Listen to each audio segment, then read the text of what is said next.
Saludos, bienvenidos a una nueva emisión de Viajando al fascinante mundo de la genética, el espacio donde exploramos cómo la ciencia del ADN transforma nuestra manera de ver la vida, la salud y la diversidad humana.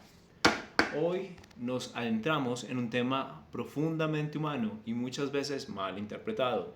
Vamos a responder a la siguiente pregunta. ¿Cuál es la idea general del capítulo leído? El albinismo, de la obra de Louis Montoliu.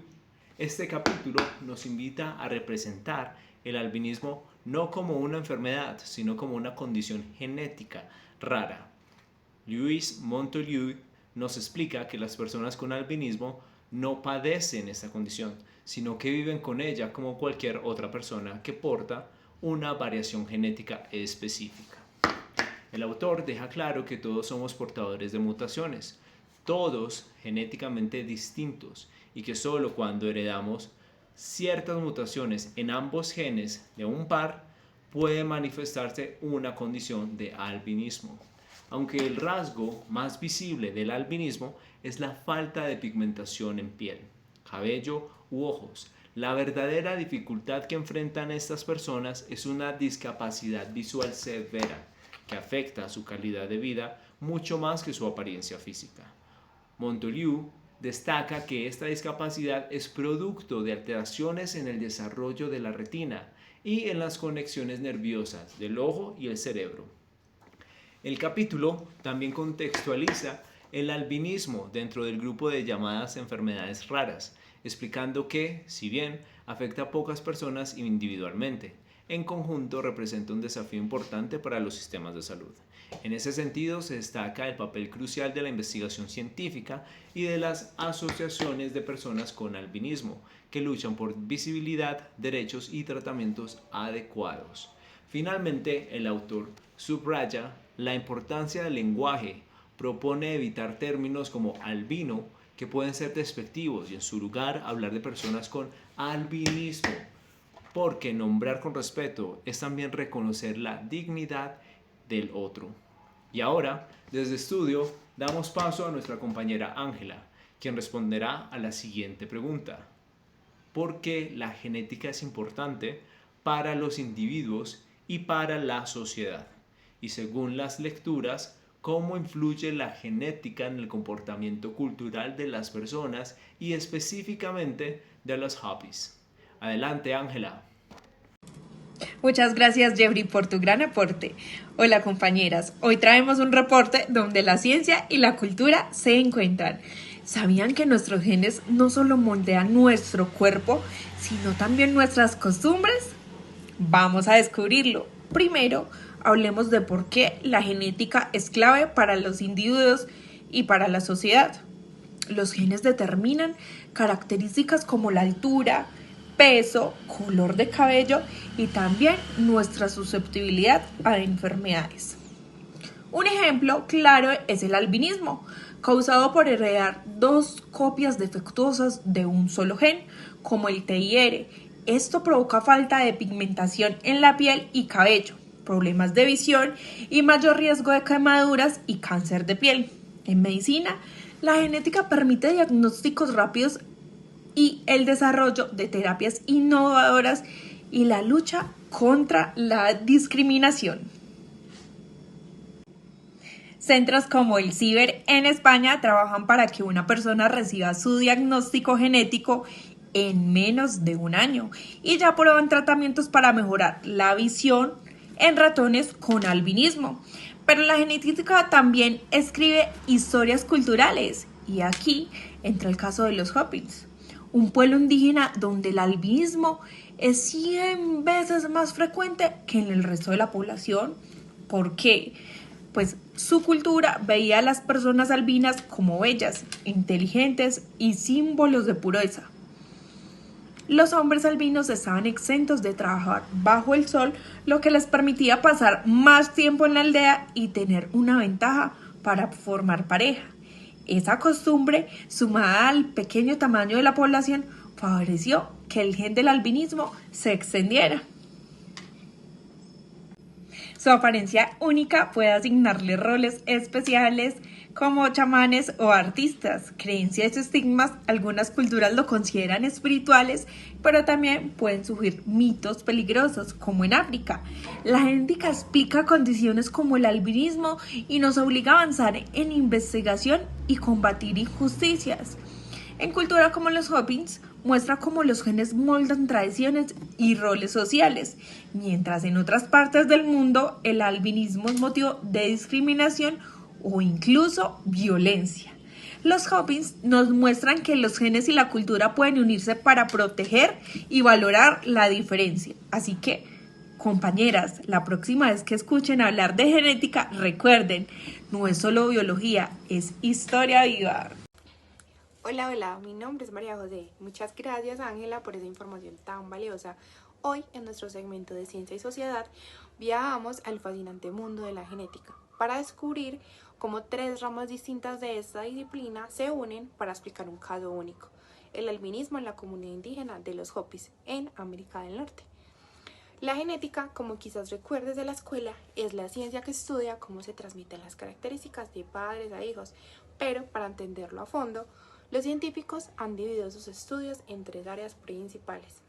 La primera, la genética clásica; la segunda, la genética molecular; y la tercera, la genética de poblaciones. Cada una observa los genes desde un ángulo muy diferente y juntas nos permiten ver el cuadro completo. Un ejemplo perfecto de esta conexión lo encontramos en el caso del albinismo entre los Hopis. El investigador Luis Montulli, en su obra dedicada a este tema, explica que este trastorno puede estudiarse desde tres niveles principales: el familiar, el celular y el social. Vamos, les enseño cómo. Primero está la genética clásica, también conocida como genética de transmisión, en honor al monje y científico Gregor Mendel, que descubrió las leyes de la herencia.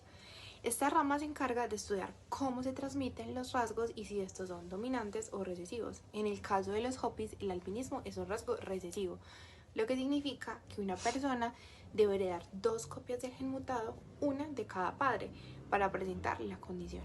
Este análisis nos ayuda a entender por qué la condición aparece de forma repetida en determinadas familias y no en otras. La segunda rama es la genética molecular. Aquí entramos en el nivel más microscópico, donde los genes se estudian como moléculas, su estructura, su función y lo que sucede cuando se produce una mutación. En el albinismo de los Hopis, los científicos han identificado que muchas de las causas es la mutación en el gen OCA2, responsable de producir melanina, el pigmento que da color a la piel, al cabello y a los ojos. Cuando este gen no funciona correctamente, la producción de melanina se ve reducida o interrumpida, y ahí es cuando aparece el característico aspecto del albinismo. Y la tercera rama es la genética de poblaciones. Esta área analiza cómo los genes varían en comunidades enteras a lo largo del tiempo. En el caso de los Hopis, el albinismo llegó a ser mucho más frecuente que en otras poblaciones. Y ustedes se preguntarán, ¿cuál es esa razón? Bueno, no fue una mutación más común, sino factores sociales y culturales, ya que en esta comunidad las personas albinas eran súper respetadas, protegidas e incluso tenían roles súper importantes. Esa valoración social aumentaba sus posibilidades de formar pareja y tener hijos. Además, al tratarse de una comunidad cerrada, con poca mezcla genética con el exterior, los genes recesivos se mantenían y circulaban de generación en generación. En resumen, la genética clásica nos explica cómo se hereda el albinismo. La genética molecular nos revela qué lo provoca dentro del cuerpo. Y la genética de poblaciones nos muestra por qué es más común en ciertos grupos humanos. En el caso de los Hopis, nos recuerda que para entender un fenómeno genético no basta con mirar al microscopio. Hay que mirar también a las personas, a su historia y a su cultura. Y así concluimos nuestro informe de hoy: ciencia y sociedad entrelazadas, para entender mejor el mundo en el que vivimos. Y seguimos con más noticias después de la pausa con Pamela. Hasta una próxima. Hola, hola, bienvenidos a este reporte especial. ¿Qué implicaciones tiene que todos los organismos posean sistemas genéticos similares? Por Pamela Calderón, mucho gusto, reportera científica. Bueno, El hecho de que algunos organismos posean ese sistema genético muy similar al de nosotros, los humanos, realmente implica que comparten una base biológica, lo cual es de gran beneficio para la investigación científica. Entonces, a lo que me refiero es que esta semejanza permite que los descubrimientos realizados en tal vez organismos más simples, como por ejemplo los ratones, las moscas, puedan aplicarse en parte al ser humano. Por lo que estudiar cómo los genes en diversos modelos nos ayudan también a entender cómo funciona nuestro genoma, cada gen, cómo es que se originan ciertas enfermedades genéticas, como por ejemplo el albinismo o esas enfermedades raras que nos mencionan en el primer capítulo del albinismo, que recordemos que allí nos dicen que el 80% de esas enfermedades son de carácter, de procedencia, de alteraciones genéticas y cómo pues podríamos tratarlas. En definitiva, este cimiento o esta base compartida es la clave para avanzar en el conocimiento científico, para el descubrimiento pues ya de terapias esenciales. Les cuento que en un sorprendente hallazgo y un ejemplo fascinante de lo que venimos hablando es el del pez cebra y la pigmentación de la piel humana.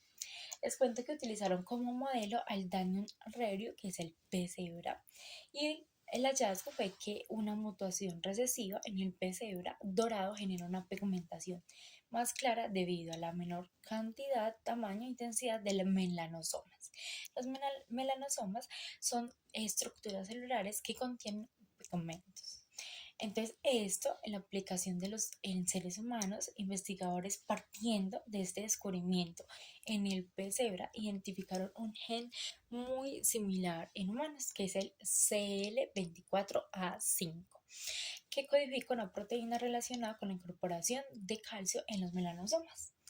Como resultado es que se descubrió que una variante del gen CLC24A5 está relacionada con la piel clara en europeos, mientras que en otras poblaciones africanos, asiáticos, nativos, americanos tienen una forma muy distinta del mismo gen. Y es que este gen explica que entre el 24 y 38% de las diferencias de pigmentación entre africanos y europeos, eso es lo que lo explica. Finalmente, pues este descubrimiento nos muestra la importancia de los organismos modelos en las investigaciones pues, genéticas, teniendo en cuenta que han sido numerosas especies como organismos modelos que han sido pues como ese objeto de estudios genéticos intensivos, como por ejemplo la Drosophila melanogaster, que es esa mosca de la fruta, la que conocemos, la Escherichia coli, que es una bacteria presente en el intestino de humanos y en mamíferos, también el Mus musculus, que es ese ratón doméstico, y muchas especies más. Bueno, y así concluimos esta mirada al fascinante mundo de la genética, donde descubrimos que más allá de las diferencias externas, compartimos códigos esenciales con muchos otros seres vivos. Bueno, gracias por acompañarnos en este recorrido científico. Soy Pamela Calderón y nos reencontraremos en una próxima entrega con muchas más historias que conectan pues la ciencia con la vida. Esto es todo por hoy.